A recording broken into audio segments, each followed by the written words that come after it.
चलिए आज बात करते हैं एक फिलॉसफी की जिसका नाम है कोई बात नहीं, the art of moving forward. कहते हैं the shortest distance between 2 points is a straight line. ये मैथमेटिक्स में तो सही है, पर जिंदगी के हिसाब किताब में बहुत कम ही होता है कि हमारी जर्नी एक सीधी लाइन में चले।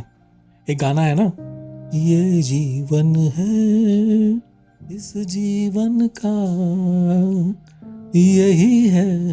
यही है रंग रूप, थोड़े गम हैं, थोड़ी खुशियाँ, यही है रंग रूप। आज आप अपने रिश्ते संभालने की कोशिश करते हैं तो कहीं ना कहीं आपकी डिज़ायर्स बैक सीट ले लेती हैं। जब डिज़ायर्स के पीछे भागते हैं तो सुख शांति कहीं भंग हो जाती है। ऐसे ही हर पल में एक सिंपल सी लाइन जिसने मेरी ज़िंदगी में बहुत काम किया है वो है कोई बात नहीं। कोई बात नहीं मेरी एनर्जी का, मेंटल पीस का और ग्रोथ का रास्ता बनी। कोई बात नहीं कोई हेल्पलेसनेस का साइन नहीं है, बल्कि एक माइंडसेट शिफ्ट है। जो भी ज़िंदगी में हुआ उसे एक्सेप्ट करो और आगे बढ़ो। आप भी जब इस थॉट से सिचुएशन को हैंडल करते हैं तो आप अपने आप को बहुत रिलीफ पाते हैं। देखिए, ज़िंदगी ना तो लेफ्ट है ना तो right, it is a simple mix of so many things affecting our lives. मेरा मानना है जैसे आप सब्जी बनाते हैं तो आपको बहुत सारे मसाले चाहिए होते हैं, नमक भी चाहिए तो हल्दी भी, मिर्च चाहिए तो गरम मसाला भी। इन सब वेरिएबल्स में कहीं ना कहीं कुछ कमी होना या कुछ बढ़त होना तो बहुत नेचुरल है। ज़िंदगी भी इसी तरह है दोस्तों कि कुछ कोशिश करोगे तो कुछ स्लिप होने के चांसेस तो रहेंगे ही। बेस्ट सोल्यूशन है जिसने मेरे लिए काम किया, ये फिलॉसफी फॉलो करना।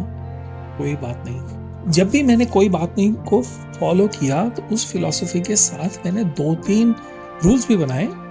चलिए उनके बारे में बात करते हैं। सबसे पहला है एक्सेप्टेंस विदाउट रिग्रेट। बहुत बार हम किसी एक लॉस्ट अपॉर्चुनिटी, ब्रोकन रिलेशनशिप या कोई भी छोटा मोटा फेलियर हो जाता है उसको लेकर बैठ जाते हैं, उसे एंड मानने लगते हैं। हमें कोई नई डायरेक्शन दिखना बंद हो जाती है। जब आप इस फिलॉसफी पे सोचते हैं कोई बात नहीं, तो आप उस सिचुएशन को एक्सेप्ट करते हैं। ये ज़्यादा ज़रूरी है कि आप आगे की सोचें, व्हाट नेक्स्ट।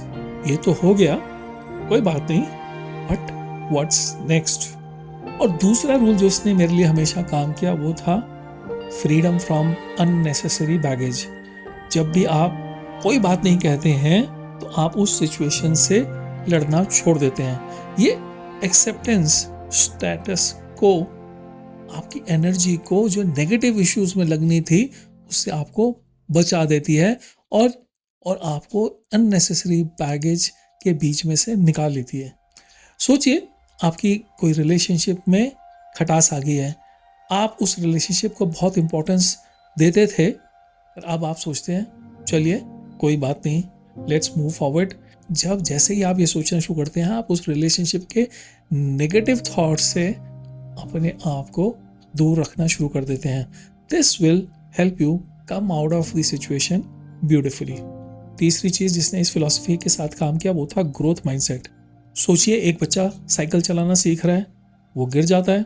अगर वो गिरने पे ये सोचे कि मैं अब कभी साइकिल चलाना नहीं सीख पाऊंगा, तो उसकी ज़िंदगी में हर फेलियर, हर रिजेक्शन या कोई भी बॉटलनेक उसको बहुत बड़ा पड़ाव दिखने लग जाएगा। देखिए, हर फेलियर, हर रिजेक्शन या बॉटलनेक एक छोटा सा पड़ाव है, एक कॉमा है, फुल स्टॉप नहीं। बहुत बार ये बॉटलनेक्स हमें कुछ सिखाने आते हैं, नई डायरेक्शंस देने आते हैं। जब आप कोई बात नहीं के साथ साथ नए रास्ते ढूंढने लग जाते हैं, इस फिलॉसफी से सिचुएशन को एक्सेप्ट करते हैं, पर साथ साथ अपना ग्रोथ माइंडसेट को भी एनेबल करते हैं, उसे एंडोर्स करते हैं, आपको नई डायरेक्शंस दिखना शुरू हो जाती हैं। आपके सामने आपके गोल्स बहुत क्लियर हो जाते हैं। देखिए, आपको ये समझना बहुत ज़रूरी है कि ज़िंदगी तो एक लूडो के गेम की तरह है। आगे बढ़ोगे तो नीचे भी गिरोगे, पर जो मेन थॉट है कोई बात नहीं, आगे की सोचते हैं, इस सोच ने मुझे हमेशा लाइट महसूस करवाया। सिचुएशन के एक्सेप्टेंस के साथ साथ उसके साथ के जो अननेसेसरी बैगेज से मुझे मुक्त किया और मैं नए जोश से नए रास्ते, नई मंजिलें ढूंढने में लग गया। क्या आपने भी अपनी ज़िंदगी में प्रॉब्लम्स या बॉटलनेक्स फेस किए हैं?